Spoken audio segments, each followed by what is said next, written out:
মায়ে লইটা মাছটা ইয়া তো ভালো রান্ধে না।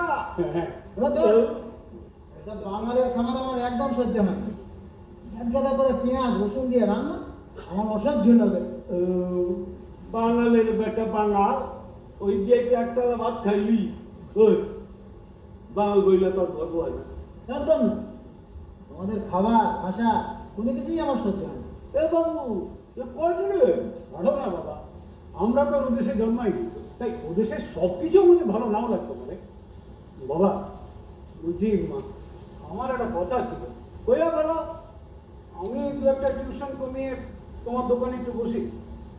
তোমাকে আগেও বলেছি, তুমি আমার কথা পাত্তাই দিচ্ছ না। এবার তোমার একটু বিশ্রাম দরকার। তুইও কি তোর মায়ের মতো পাগল হয়ে যাবি? পাগল কেন?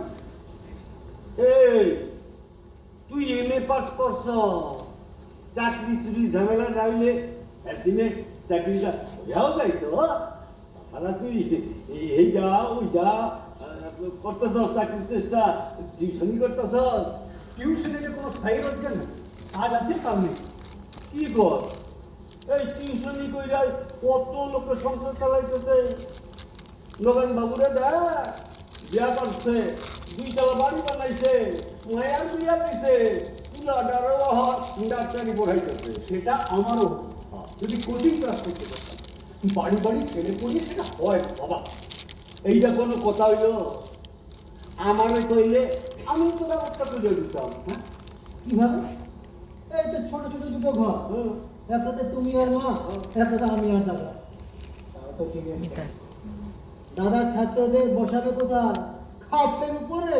কেন ঘরের বারান্দাটা ঢালাই করে দেয়, বারান্দায় বড় কোকার কোচিং ক্লাস, আর ভিতরে আমরা।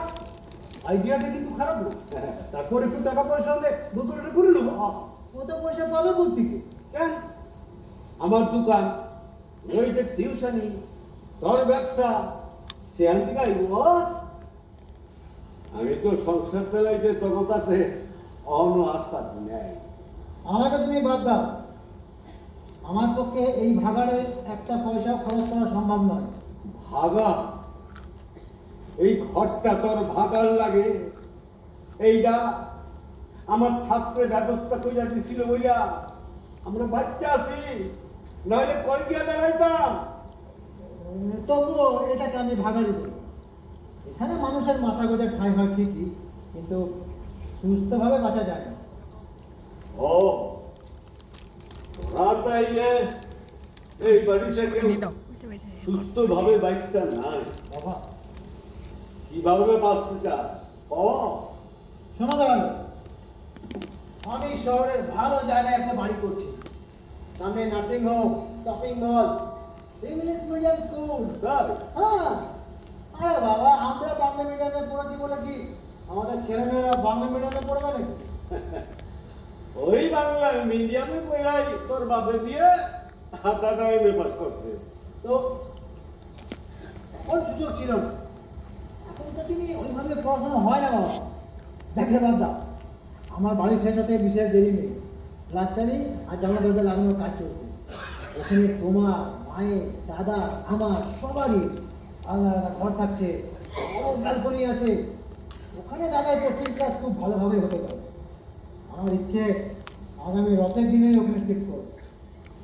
আমগো তো জানাস নাই, আমরা যাবো কিনা জিজ্ঞাস নাই তো। জোরে যেন বলতে হবে নাকি? মা তো সব জানে। মা, আর তাছাড়া না যাওয়ার কথা উঠছে কেন? কি রে দাদা, তুই যাবে না? মা বাবা তুই যেখানে থাকবি সেখানে আমার না যাওয়ার কি আছে? হ্যাঁ আমি কিন্তু যাবো না বাবা।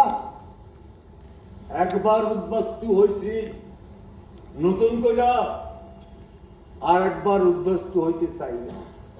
তুমি যে ছেলের বাড়িতে থাকা মানে কি উদ্বাস্ত হওয়া? দেখ তোর আর তোর দাদার বউর লাগে বনি বোনা না হইলে তো আমার আর তোর মায়ের ঘর থেকে বাই কইরা দিবি। বাবা, তখন তো আবার উদ্বস্ত হওয়া লাগবো। কি বলছো তুমি? তোমাকে আর মাকে আমাদের বউরে এসে ঘর থেকে বের করে দেবে?